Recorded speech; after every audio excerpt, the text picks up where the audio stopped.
This is setting the tone in the home as to what they believe a high beauty standard is.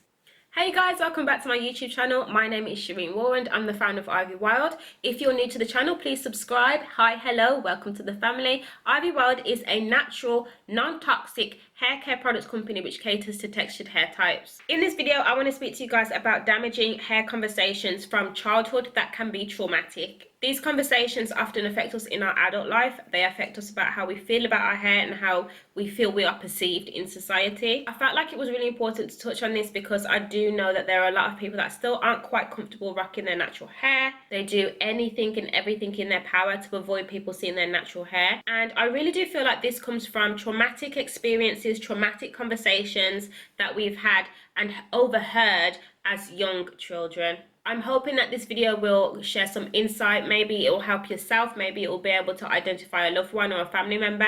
Maybe you might even alter the way that you're having conversations about your natural hair. If you feel like this video resonates with you, please share it with a friend, please share it with a loved one, and let's help as many people change their perceptions about their natural hair as possible. The first term I would like to touch on is tender-headed, being labeled as tender-headed, and I definitely have been labeled this. I do think my scalp is quite sensitive, but this is a terminology that we have used and heard time and time again. It is such an old school terminology. To be tender-headed means that you have a really sensitive scalp. What do we really mean by tender-headed? What's actually happening on our scalp? Having a tender head means being sensitive to touch, pulling, brushing, combing, anything really that involves tension, braiding, cornrowing, any kind of hairstyle that you have to manipulate your hair. It causes a lot of tension and it causes a lot of sensitivity on the scalp. This is an issue for many children because they associate brushing their hair, combing their hair with the sensation of pain. Ultimately, this leads to traumatic experiences when it comes to wanting to do their own natural hair because they're associating it with pain. This can lead to the neglect of our natural hair. The reason why I find this as an issue is because we then see people only wanting to rock hairstyles that require their hair to be braided up for a really long time, like weaves and stuff like that. And the issue is that people don't take breaks from weaves, they don't take breaks from wigs. They only want their hair tucked away so that they don't have to deal with their natural hair. The main cause of tender-headedness, I would say, is a lack of moisture in your hair or in your child's hair. Making sure that your child's hair is lubricated enough so that if you're brushing or combing it, it's with ease and without causing tension or breakage, then this is actually going to help them have an easier time when it comes to having their hair done. Never, ever, ever, ever brush dry hair. Never brush your hair dry. It needs either the leave-in moisture spray, the daily leave-in lotion, anything that's going to allow your hair to have moisture within the hair strand before you start brushing and before you start combing. When you do use a brush or a comb, please start at the ends of your hair, working your way up to the roots. Oils are great lubricants. They are not moisturizers, they are lubricants. And the reason why using an oil as a lubricant is great is because it's actually going to help develop some slip within the hair strands as well. So if you're finding that you've got a lot of frizz, a lot of dryness and tangling, oils are actually going to help lubricate the hair and make sure that you're getting a nice even glide across the hair strands. Try to use easy peasy hairstyles. Easy hairstyles like braids, cornrows, anything like a ponytail. For children, using a distractive technique like putting the TV on, iPad, a book, a toy, anything like that that's going to keep their mind occupied while you're doing their hair will allow them to concentrate on something else other than what you're doing behind them. Rewarding your children for good behavior when you're doing their hair is always a great tool. Of course, this does depend on how old your child is, but if they are old enough to understand that if you keep quiet for 2 minutes you can get a sweetie, then that is going to work in both of your favors. Detangling brushes are going to work a treat. Wide tooth combs are going to work fantastically. Thinking back to my own childhood and my issues associated with getting my hair done, it was always the blow dryer when it was on hot. You know what I'm talking about, when you used to feel like your ears are peeling off. I didn't like combing my hair. I didn't like getting my hair braided too tightly. And when I think back now, it's always the association with pain as to why I didn't want to get my hair done.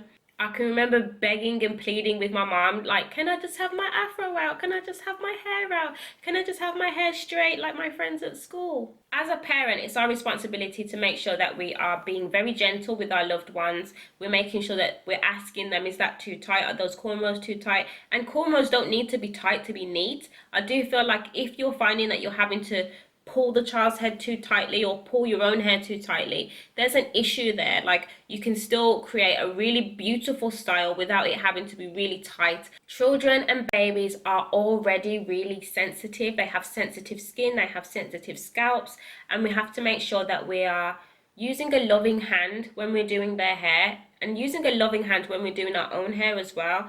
I don't know where this association with pain comes from when it comes to people getting their hair done. We need to make sure that we're using the right styling tools. We're using lots and lots of moisture for our children's hair and our own hair to avoid breakage and damage and a sensitive scalp. You could also pick hairstyles that are going to cause the least amount of pain. Something else to consider if you have a tender head or have had a tender head or are tender-headed: chemicals, dyes, relaxers, chemicals in your hair products. This is why creating Ivy Wild, a non-toxic natural hair solution, was so important for me. I really wanted to make sure that customers had the option to use products with ingredients that were nourishing to their hair. Hair products do not need to contain harmful chemicals and ingredients for us to be able to obtain beautiful hairstyles. There are a lot of products on the market, including relaxers, that have corrosive ingredients, so that when they come into contact with your scalp, these ingredients that are in the products can actually cause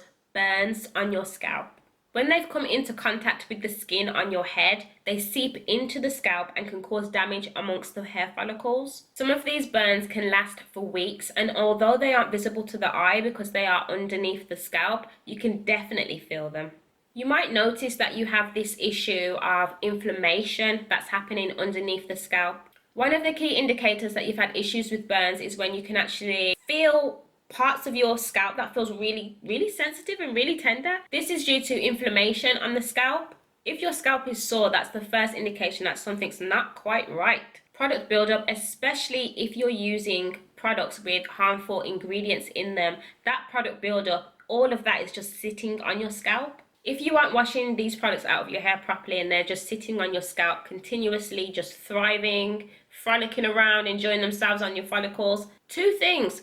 First of all, you're stunting your growth of your hair. Second of all, you may even get an infection. The next thing I wanted to touch on is hair criticism from relatives. When relatives ask questions like, what style are you doing next when you've got your hair in an afro, you kind of get the feeling that they don't like your hairstyle, which is fine. It's not for everybody, it's for you. Then you start to think about the kind of comments that relatives would make around you when you were younger about your natural hair. Using negative language to describe a child's hair is going to lower their self-esteem. Hearing words like my hair was too thick and too coarse definitely left like a sour taste in my mouth and made me feel like my hair is bad. These are negative ways to describe afro hair, curly hair, especially when you're combing my hair and you're upset and you've got like a bitter undertone in your voice. I can hear it, I can feel it. I do believe describing our hair, our beautiful afro hair, has a lot to do with the tone and the emotion and our body language as well when we're talking to a child about their hair.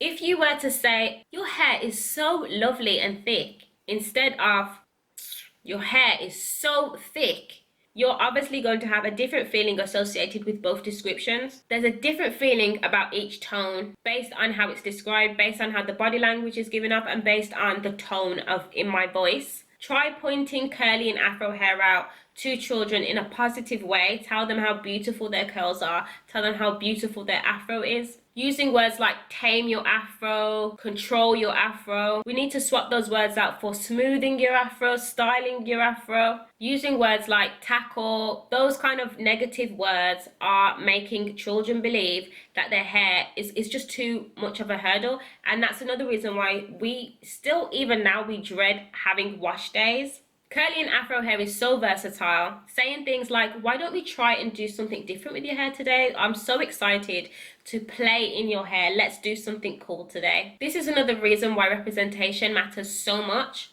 We want to see Afro women on magazines. We want to see Afro women represented on social media. We want to see Afro women in our TV advertisements, which is great. We are definitely seeing more of that now. It also matters that we see beautiful Afro women in our home as well. If you have a daughter or even a son and they can't see that Mommy is loving everything black about herself. Mommy is loving her curls, her beautiful bouncy curls. This is setting the tone in the home as to what they believe a high beauty standard is. Encourage your child to play in their hair as well. I can remember not being allowed to touch my hair a lot of the time when I was younger. We want them to believe that their hair is easy to manage, not that it's difficult to manage and that it's a task every single time you have to do their hair. Try and make it a fun experience, get the children involved in doing their own hair as well. Ultimately, what we want to do is encourage our children to have high self-esteem and also challenge our own perceptions of traumatic experiences that we've been through as a child and our own perceptions of what our beauty standard is. Afro hair is beautiful, that is a fact.